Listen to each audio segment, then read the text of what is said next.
और बिहारी लाल यहाँ लिखते हैं, सर विनय पिटक के महावग में सांप काट लेने पर यूरिन और गोबर पीने की बात आती है, इसको क्लियर कर दीजिए सर, बहुत दुविधा में हूँ, ये कैसे?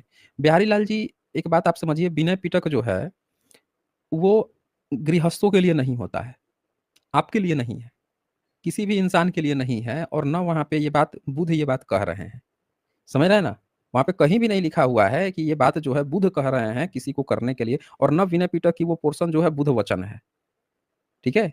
वहाँ पे क्या बात चल रही है, वहाँ पे कुछ और चीज़ की बात चल रही है, और किसी गपोड़ी ने क्या किया है, उसको इस तरह से बना के आपके सामने लिख दिया है कि वहाँ पे ये बात लिखी हुई है। वहाँ पे वो बात नहीं लिखी है, वहाँ पे कुछ और बात चल रही है। ये जो आप गोबर और गोमूत्र पीने की जो बात कह रहे हैं ना, ये दरअसल जो ब्रह्मनिज्म ने अपनी किताबों में लिखी हुई है, बड़े डिटेल्स में लिखी है, चुरुक चरक संहिता और सुश्रुत संहिता में। समझ रहे हैं? मूत्र जो पीने की बात है, आप ये मैं आपको शेयर करके दिखा देता हूँ। वहाँ पे जहाँ पे ये आपको दिखाने की कोशिश कर रहे हैं, वहाँ पे ये बात ही नहीं लिखी है। क्योंकि जब भी कहीं पे कोई बात होती है ना, तो उसके बारे में ना डिटेल से बात होती है। आप वहाँ ध्यान से पढ़ेंगे तो वहाँ पे आपको बताएगा नहीं, भाई मूत्र पीने की बात अगर लिखा होगा तो किसका मूत्र पिएँगे?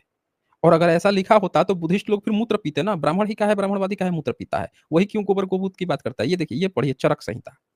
दरअसल असल में ये कहाँ लिखा हुआ है वो आपको कोई बता नहीं रहा है। ये देखिए, आचार्य विद्याधर शुक्ला, प्रोफेसर रविन्द्र त्रिपाठी लोग अनुवाद किए हैं।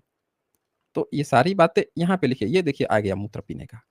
अब ये डिटेल्स में बताएगा सूत्रास्थानम में कि इसके बाद इन 8 मूत्रों को जानो, कौन से मूत्र हैं जो पिए जा सकते हैं। इन ये लोग बता रहे हैं। वे 8 मूत्र हैं: भेड़ का मूत्र, बकरी का मूत्र, गोमूत्र, भैंस का मूत्र, हाथी का मूत्र, ऊँट का मूत्र, घोड़े का मूत्र और गधे का मूत्र।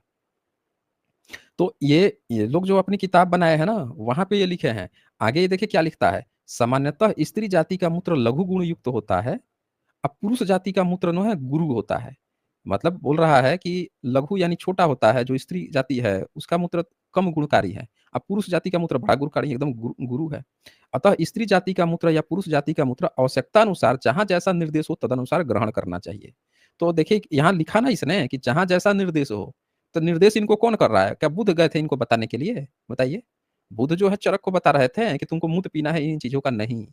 ये दरअसल ब्राह्मणवादियों ने लिखा है, और आपको जबरदस्ती जो है, जैसे पुनर्जन्म बताते हैं, आत्मा निकल के गया इसमें, आप बताते हैं कि बुद्धिज्म में पुनर्जन्म है। वैसे ही यहाँ पे घाल-मेल की जा रही है। किसी गधे ने इस तरह का फर्जी अनुवाद करके और आपको चिप दिया है। आप पूछिएगा पाली में दिखाओ हमको, उसकी ओरिजिनल मैन्युस्क्रिप्ट दिखाओ कहाँ पे है, तो इधर-उधर आएँ-बाएँ, झाँकने लगेगा। क्योंकि उसके पास है ही नहीं, झूठा आपको प्रोपेगेट किया गया है। क्योंकि इनकी चोरी यहाँ पे पकड़ ली गई है कि मूत्र पीते थे। अब देखिए, अब आप बोले ना साँप काटने पर मूत्र का, असल में इनकी किताब में लिखा है, जिसको छुपाने के लिए जानबूझ के ये बुद्धिज़्म करते हैं। ये देखिए यहाँ पे, कहता है 20वीं सदी में, 20वीं शताब्दी के पूर्वार्ध काल तक वैद्यों की चिकित्सा परंपरा में गोमूत्र का प्रयोग अबाध रूप से प्रचलित था। पांडु, कामला, जलोधर और गुलम, देखे नहीं थे, एक प्रधानमंत्री था कि राष्ट्रपति था, क्या था, मूत्र पीता था। अभी परेश रावल बोल रहा है कि मूत्र पीता है। बताइए, परेश रावल बीजेपी से सांसद बना, बोल रहा है कि मूत्र पीता था, मूत्र पीने से उसका बीमारी कई वो ठीक हो गया। जलोदर और गुल्म आदि से सफलता के साथ मूत्र का प्रयोग किया जाता है।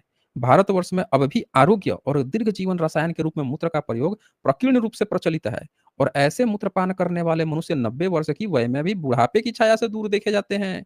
नर मूत्र रसायन और विषग्न है। मद्यपान जनित मूर्छा में भी और सर्पदंश में, देखिए यहाँ पे सांप काटने की जो बात कर रहे थे ना, दरअसल इनकी किताबों में है कि मद्यपान जनित जनित मूर्छा में और सर्पदंश में आज भी कुछ वैद्य नर मूत्र के प्रयोग की सफलता पर पूर्ण विश्वस्त हैं। तो इन्होंने क्या किया कि इनके जो वैद्य हैं, वो वैद्य नर मूत्र का प्रयोग करते हैं सांप काटने पर। तो अगर आप ध्यान से पढ़ोगे त्रिपिटक को, तो त्रिपिटक ये नहीं कह रहा है कि भैया तुमको सांप काटने पर मूत्र पीना। अगर ऐसा रहता तो बुद्धिस्ट लोग ना मूत्र पीते हैं। मूत्र पी रहा है ब्राह्मणवादी, मूत्र पीने का प्रचार कर रहा है ये। तो आप ध्यान से उस कॉन्टेक्स्ट को पढ़िए कि बुद्धिज्म की किताब में मूत्र पीने की नहीं चर्चा है। वहाँ पे कुछ और बात चल रही है। हो सकता है कि वो किसी चीज़ की बात कर रहे होंगे कि कोई व्यक्ति ऐसा तो नहीं करता साँप पीने पर मूत्र पीने की बात करता हो। वहाँ कुछ और कॉन्टेक्स्ट है। असल में मूत्र पीने की बात इनके यहाँ है। आप देख लीजिए, मैंने आपको सबूत के साथ दिखाया कि साँप सर्पदंश में कुछ वैद्य नर मूत्र का प्रयोग की सफलता पर पूर्ण विश्वस्त हैं, और भारतवर्ष में औषध साधु से लेकर प्रधानमंत्री तक के स्वमूत्र पान का इतिहास मिलता है। तो भारतवर्ष में ये प्रधानमंत्री जो पीता था मूत अपना, ब्राह्मणवादी था, बुद्धिस्ट थोड़े था। तो इससे भी आप पता लगा सकते हैं कि सच्चाई क्या है। चले।